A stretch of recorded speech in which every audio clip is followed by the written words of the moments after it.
Halo guys, kembali dengan saya Kalimas Sada dari Akademi Kripto. Di video kali ini kita akan membahas mengenai analisa teknikal untuk pemula. Jadi sebelum video ini dimulai, saya ingin ungkapin ke teman-teman bahwa nothing I say is financial advice. Video ini hanyalah bentuk analisa internal yang kita lakukan. Teman-teman juga harus memahami bahwa cryptocurrency merupakan aset dengan risiko yang sangat tinggi. Sehingga teman-teman harus sangat berhati-hati ketika melakukan transaksi kripto apapun. Nah, di sini banyak sekali request mengenai bikin dong caranya menganalisa teknikal untuk pemula. Di sini saya akan menjelaskan cara teman-teman untuk melakukan analisa teknikal sangat pemula, yang mana ini levelnya kita kasih ke member Akademi Kripto. Tapi khusus di video kali ini kita akan bagikan ya sedikit saja, dan nanti akan saya praktekkan secara langsung, yang mana akan saya bagi ke dalam 3 tahap. Jadi kalau teman-teman ini paham 3 tahap ini aja dan ngerti, memahami yang saya ungkapkan, ini teman-teman akan sangat mudah menganalisa chart, melakukan yang namanya analisa teknikal, dan bisa memperoleh keuntungan di market. Jadi pertama, teman-teman harus memahami dulu yang namanya the flow. Apa itu the flow? The flow ini maksudnya adalah tren, ya, istilah lain dari tren. Mengapa teman-teman harus memahami tren? Karena siapa saja yang melawan tren itu endingnya jadi sengsara. Trader hebat itu trader yang bisa menentukan tren dan mereka blend in dengan tren tersebut. Banyak orang yang ngambil contrarian bet, contrarian thinking, dan melawan tren terus-menerus, yang ada mereka justru tidak bisa memaksimalkan keuntungan secara signifikan. Kalau kita di bull market, ya kita tahu harganya itu cenderung mengalami kenaikan, sehingga posisi yang kita ambil itu haruslah pembelian. Jangan teman-teman ini ngejual aset terus ketika bull market. Kenapa ya? Karena harganya naik terus. Terus kamu jual terus berharap ini mengalami penurunan, yang ada ya kamu akan ketinggalan gains-nya. Begitu juga ketika bear market, trennya ini cenderung mengalami penurunan. Kalau kamu beli terus, ketika harga itu terus jatuh, kamu menangkap pisau jatuh namanya. Jadi teman-teman harus memahami bahwa the flow ini sama dengan tren. Kalau teman-teman memahami tentang the flow, ini teman-teman bisa melihat tren apa yang ada di market saat ini, flow-nya kemana, arahnya market ini kemana. Karena flow itu kan istilahnya irama, ya, ritmenya market. Market ini pergerakannya di mana sih, sehingga saya bisa menentukan bias saya, kemudian saya bisa ambil posisi pembelian atau posisi penjualan. Di sini saya membuat 2 model, yaitu adalah pertama bullish flow models dan kedua bearish flow model. Jadi teman-teman harus memahami bahwa mengapa saya membuat analisa the flow ini. Saya melihat bahwa ada ya yang mengungkapkan market itu dalam jangka pendek adalah mesin voting. Itulah mengapa saya bilang di sini ada fase yang namanya pause. Jadi flow, pause, dan juga flow. Apa artinya? Misalkan ada bullish flow model atau market ini cenderung flow-nya naik, mengalami kenaikan, ya, liquidity-nya ini kebanjiran dari sisi demand atau dari sisi pembeli, sehingga harga ini terus mengalami kenaikan. Namun harga itu tidak bisa terus-menerus naik, teman-teman. Ketika harga itu naik di dalam satu flow-nya, ini dia selalu melakukan yang namanya pause atau istirahat dulu, berhenti dulu sebelum dia kembali mengalami kenaikan atau justru reversal mengalami penurunan. Jadi fase pause di sini saya bilang itu adalah fase voting. Misalkan harga ini udah naik nih dari 10 ke 20. Di sini mereka ini voting. Pembeli dan penjual ini voting. Apakah harganya ini kita lanjutkan lagi nih dari 20 ke 30 atau dari 20 ini kita balikin lagi ke 10. Nah, fase pause ini saya sebut sebagai fase voting. Di mana di fase pause ini kita bisa menentukan posisinya. Apakah kita ikut jualan atau kita beli lagi dan kita dapat the next flow-nya atau flow kenaikan bullish-nya ini lagi. Begitu juga dengan bearish flow model, di sini teman-teman harus memahami bahwa flow model yang bearish itu adalah keadaan ketika liquidity itu dibanjiri oleh para penjual. Jadi teman-teman juga harus paham, harga itu bisa turun bukan hanya karena kekurangan pembeli saja, tapi penjual yang jumlahnya jauh lebih banyak daripada pembeli. Sehingga ketika market ini dibanjiri oleh penjual atau seller, harga ini mau nggak mau terus mengalami penurunan. Jadi kita nggak bisa expect harga ini naik terus ya teman-teman, karena selalu ada reversal dari bullish flow model ke bearish flow model. Ini pun juga sama, misalkan harga ini dari 100, dia turun ke 50. Kemudian di sini, harga ini, market ini mengalami yang namanya pause. Mereka ini masih menentukan nih, kira-kira saya lanjut turun lagi atau saya balik arah naik nih. Nah, nanti akan saya jelaskan dalam fase pause atau ketika market ini voting, ini kita gimana nih bisa melihat apakah ini ada kecenderungan untuk melanjutkan bearish flow modelnya, bullish flow modelnya, atau ada yang namanya reversal. Nah, ini langsung aja tanpa berlama-lama kita juga praktik juga. Kita lihat ya gimana bullish flow model dan juga bearish flow model. Ini yang paling mudah, kita lihat chart dari Bitcoin, USDT, di weekly chartnya. Dimana kalau kita bisa melihat di sini kecenderungan utamanya ya ini adalah kenaikan. Karena kalau kita tarik aja ya garis lurus dari bawah ke atas, ini kita bisa melihat satu hal, bahwa harga cenderung naik. Di titik bawahnya kita lihat Bitcoin di sekitar 15.500 di 2022, dan saat ini per 2025 ini harga ini sudah ada di sekitar 82.000.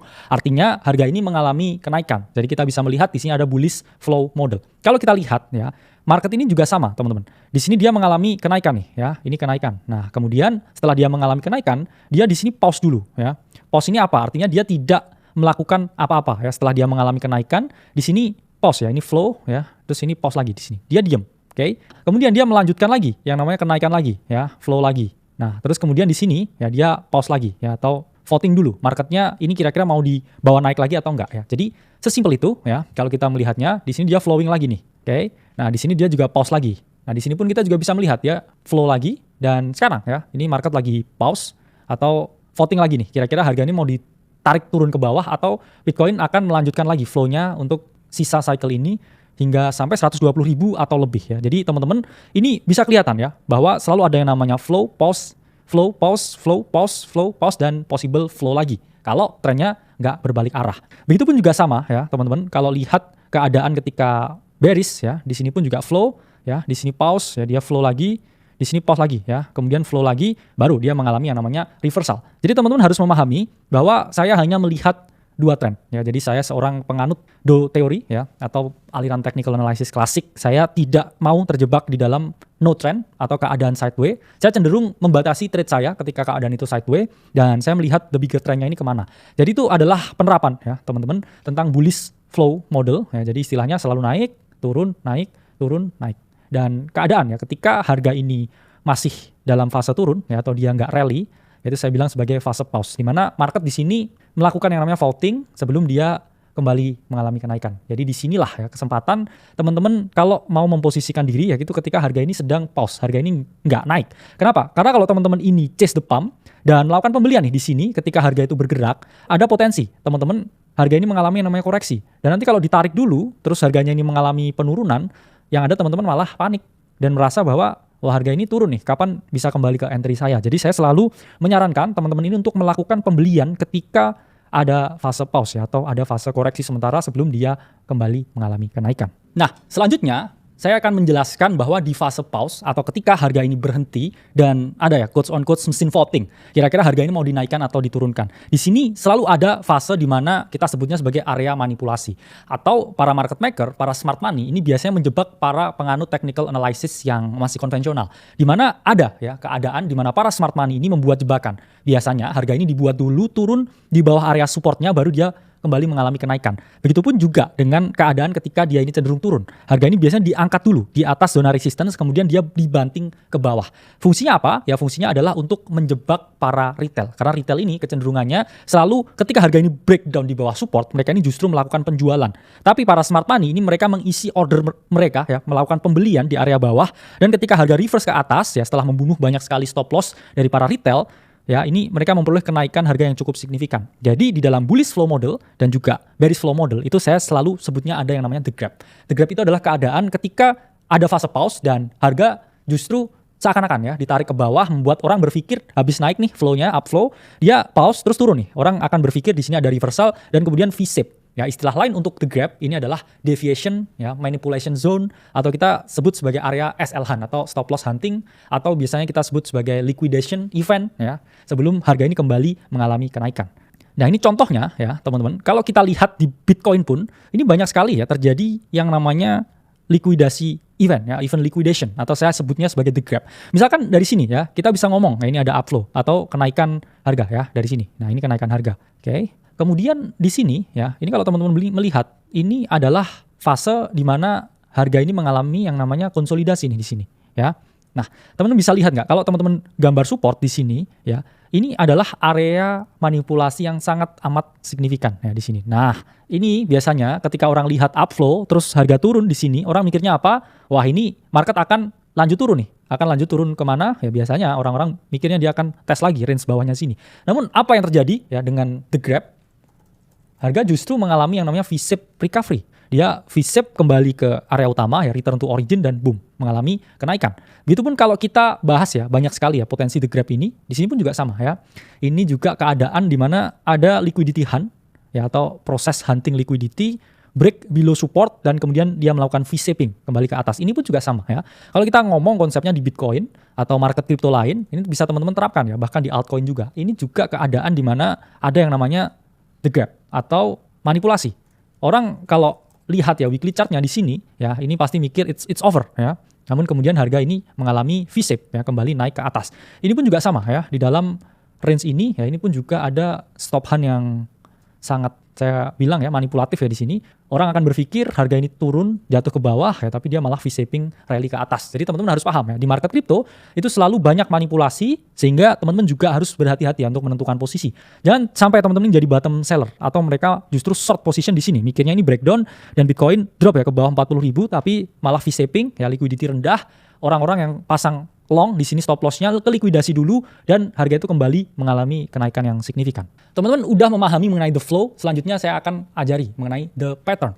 Saya bilangnya the pattern ini adalah suatu alat untuk konfirmasi. Saya tadi udah jelasin, ada upflow, ada downflow ya, atau keadaan naik, keadaan turun. Nah, ketika fase pause atau fase voting di market, nah, di situ biasanya kita bisa melihat pattern tertentu atau pola-pola yang ada untuk mengkonfirmasi apakah ini lanjut naik atau ini justru mengalami penurunan. Ada beberapa ya pattern yang saya sukai. Pertama, tadi yang udah saya jelasin ya, mengenai the gap. Di mana the gap ini bisa terlihat dalam keadaan yang bullish atau bearish. Kadangkala ya harga ini drop di bawah support, kemudian dia kembali lagi return to origin ke area utamanya.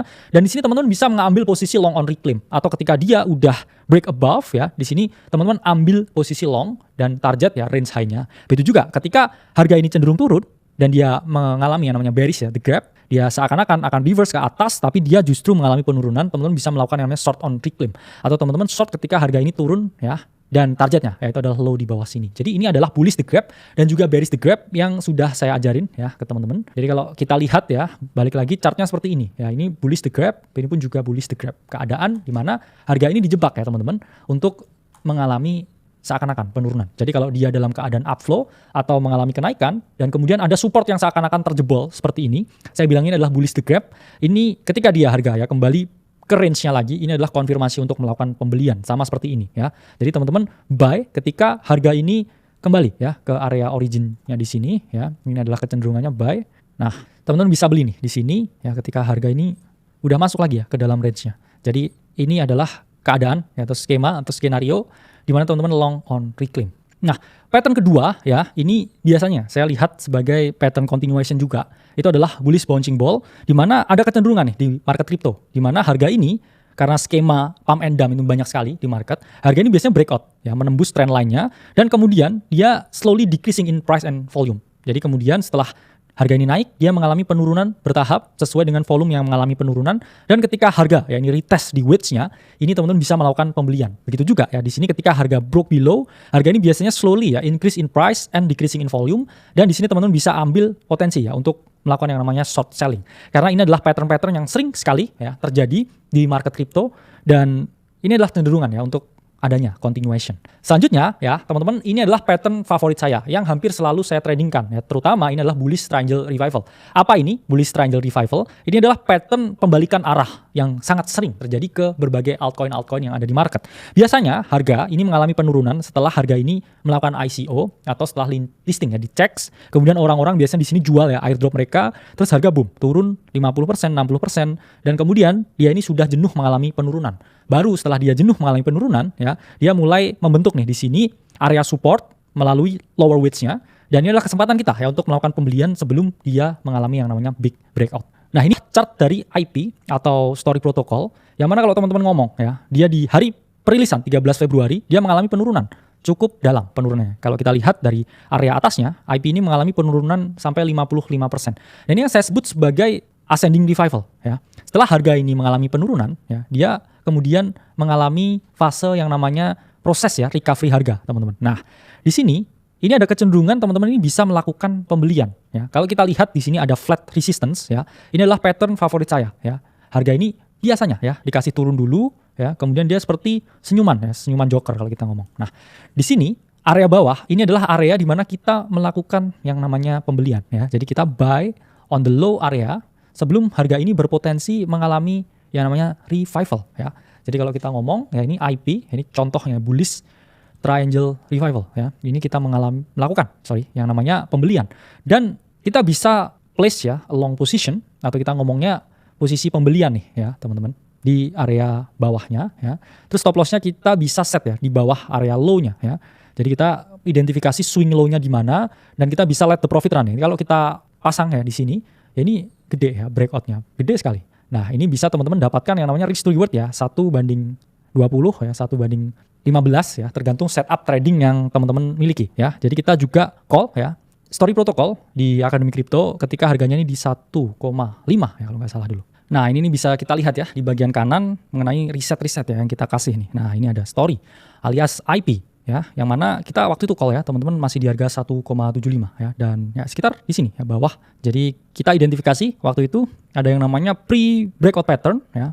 Terus kemudian kita lakukan pembelian dan boom harga naik 400% dari area kita call. Dan ya ini salah satu pattern yang kita identifikasi ya, bullish triangle revival yang bisa teman-teman praktikkan ya secara langsung.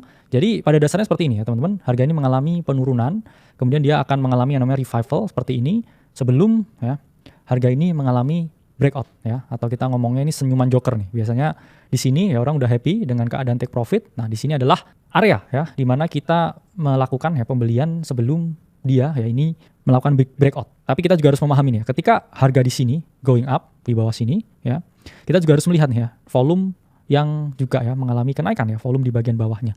Mengapa? Ya karena volume yang mengalami kenaikan di sini konfirmasi bahwa akan adanya reversal dan juga pembeli ini bertambah jumlahnya lebih banyak. Jadi ini adalah area identifikasi di mana teman-teman bisa mulai ya skill in melakukan yang namanya pembelian. Ketiga, ini kita akan membahas the trigger. Pertama teman-teman tadi udah tahu ya cara baca flow-nya, cara baca trennya. Kemudian dua, dikonfirmasi dengan beberapa ya trading pattern yang saya bilang sangat membantu sekali ketika saya terapkan untuk mengkonfirmasi bias yang saya miliki. Ketiga, ini teman-teman juga harus melihat triggernya. Trigger itu apa? Trigger itu merupakan suatu keadaan di mana teman-teman kalau melihat ada trigger tersebut, ini teman-teman bisa mengeksekusi pembelian atau penjualan.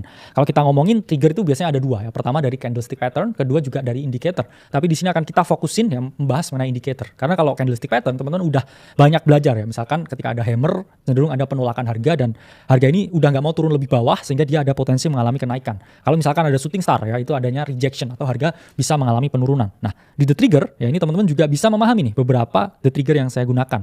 Saya ini hanya menggunakan satu indikator ya teman-teman sebenarnya di oscillator. Ya oscillator itu banyak sekali. Ada RSI, ada stochastic RSI, ya, ada MACD, Fear and Greed Index dan lain sebagainya. Di sini akan saya ajarkan ya teman-teman nanti set mengenai oscillator indicators yang saya jabarkan. Nah, sebenarnya apa sih fungsi dari oscillator indicator? Banyak orang yang berpikir bahwa oscillator ini digunakan untuk menganalisa, oke, ini area overbought, udah terlalu banyak pembeli.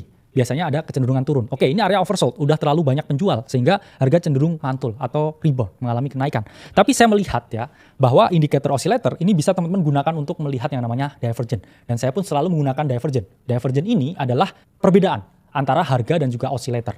Biasanya ketika harga naik, oscillator turun, atau ketika harga turun dan juga oscillator naik. Saya pun juga tidak hanya menggunakan oscillator ya untuk melihat divergent, tapi saya bisa gunakan untuk melihat divergent ini berbagai indikator lain, seperti indikator volume atau indikator untuk derivatif, seperti open interest, kemudian CVD ya, atau misalkan kita ngomong ya, indikator net long or short. Ini bisa kita gunakan juga untuk diterapkan ya divergent ini. Contohnya ini ya, ini bearish regular divergent. Jadi teman-teman harus tarik garisnya di atas titik harga. Misalkan harga ya ini mengalami kenaikan, tapi oscillator ini mengalami penurunan. Itu tandanya ada regular divergent atau potensi penurunan harga. Tapi bearish hidden divergent ya ini terjadi ketika harga ini mengalami penurunan, tapi oscillatornya ini mengalami kenaikan.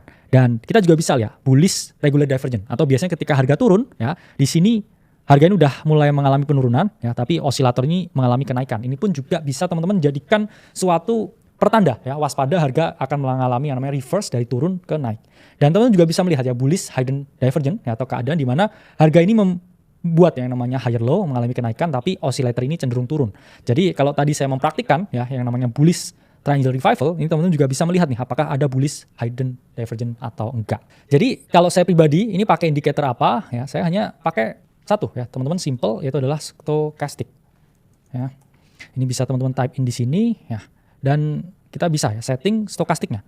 Jadi saya juga memiliki ya settingan tertentu di mana di bagian atasnya ya atau presentasi length ya, ini 5, dan di bagian smoothing ini 3, dan di de-smoothing ini 3. Jadi 533 ini adalah settingan stokastik yang saya rasa paling responsif ya dengan keadaan di market crypto yang cukup volatile. Dan ya ada beberapa cara ya saya menggunakan ini. Pertama ya saya lihat juga ya kecenderungan areanya. Misalkan harga di sini nih ya. Oke, di titik ini kita mark secara vertikal di sini. Nah, kita lihat di sini ya. Oscillator atau stokastiknya ini di keadaan yang oversold, terlalu banyak orang menjual di sini. Dan stokastik itu bukan hanya digunakan ya untuk melihat oversold atau overbought ya, tapi bisa kita gunakan nih untuk melihat apakah ada bullish crossing momentum. Nah, di sini kan momentumnya crossing naik ya. Kita bisa ngomong di sini harga ya, ini crossing naik ke atas sehingga ini ada momentum beli Dan kalau kita tarik ya di sini harga boom ya dari IP ini cukup mengalami rally ya. Tapi kalau kita ngomong ya ini bukan yang paling optimal ya sebenarnya penggunaannya. Penggunaan yang paling optimal yaitu adalah untuk melihat ya adanya divergent atau enggak. Kalau kita lihat ya penggunaan oscillator ya sebagai divergent, ini kita bisa melihat nih contoh di monthly chartnya Bitcoin ya. Kalau kita lihat di sini harga ya ini cenderung ya di sini kita ngomong naik ya, harga ini mengalami kenaikan. Kalau kita garis ya dari titik atasnya. Tapi kalau kita lihat ya osilatornya ini malah cenderung turun ya. Harga ini naik ke atas, osilator ini cenderung turun ke bawah dan di sini juga dia mengalami yang namanya crossing down. Menunjukkan ya bahwa di sini ada yang namanya bearish regular divergent ya. Kalau kita ngomong ya di sini oke, seperti yang saya contohkan ya di sini harga price mengalami kenaikan tapi di oscillator ini dia mengalami penurunan. Dan kalau kita lihat ya Bitcoin pun dari topnya ini udah drop ya, sampai 27% lebih, yang mana ini adalah salah satu ya sinyal konfirmasi yang bisa teman-teman lihat. Reversal pun juga sama ya, teman-teman juga bisa melihat adanya ya potensi reversal kalau teman-teman lihat nih dari keadaan-keadaan ya, atau fenomena-fenomena sebelumnya ya. Ini pun juga ya keadaan di mana adanya potensi reversal kalau kita ngomong di 2022 ya, di mana ini pun juga bullish regular divergent ya. Harga ini mengalami penurunan. Tapi kalau kita tarik ya ini osilator udah mengalami kenaikan. Sehingga di sini ada potensi reversal. Dan divergent ini bisa teman-teman gunakan ya di semua time frame. Time frame besar seperti weekly, daily, bahkan monthly, atau time frame kecil ya. Kalau kita ngomong seperti H4 ya, H1 dan lain sebagainya ya. Karena ini bullish regular divergent ya, kalau teman-teman lihat ya di sini ya. Harga ini cenderung mengalami penurunan ya, harga turun tapi oscillator mengalami kenaikan. Dan ini suatu analisa ya yang bisa teman-teman terapkan dan harus dilatih terus-menerus. Jadi itu 3 step simple untuk analisa technical crypto secara pemula. Mungkin kesannya ini simple ya, hanya analisa the flow, the pattern dan juga the trigger. Tapi saya udah lakukan ya analisa ini bertahun-tahun dan saya pribadi ya menemukan hasilnya dari analisa yang saya lakukan. Jadi saya harap teman-teman juga bisa mengambil pelajaran dan juga beberapa teori dari yang saya sampaikan untuk nanti teman-teman praktikkan sendiri secara langsung. Namun teman-teman juga harus paham nih ya, ketika mempraktikkan itu nggak bisa hanya dalam 1-2 hari. Teman-teman ini paham bahwa ini game yang panjang, ini maraton, ya bukan sprint, dan teman-teman harus terus berlatih melihat chart dan juga melakukan technical analysis untuk bisa memahami nanti lebih jago daripada saya sehingga teman-teman bisa menavigasi market sendiri dan bisa memperoleh keuntungan secara mandiri.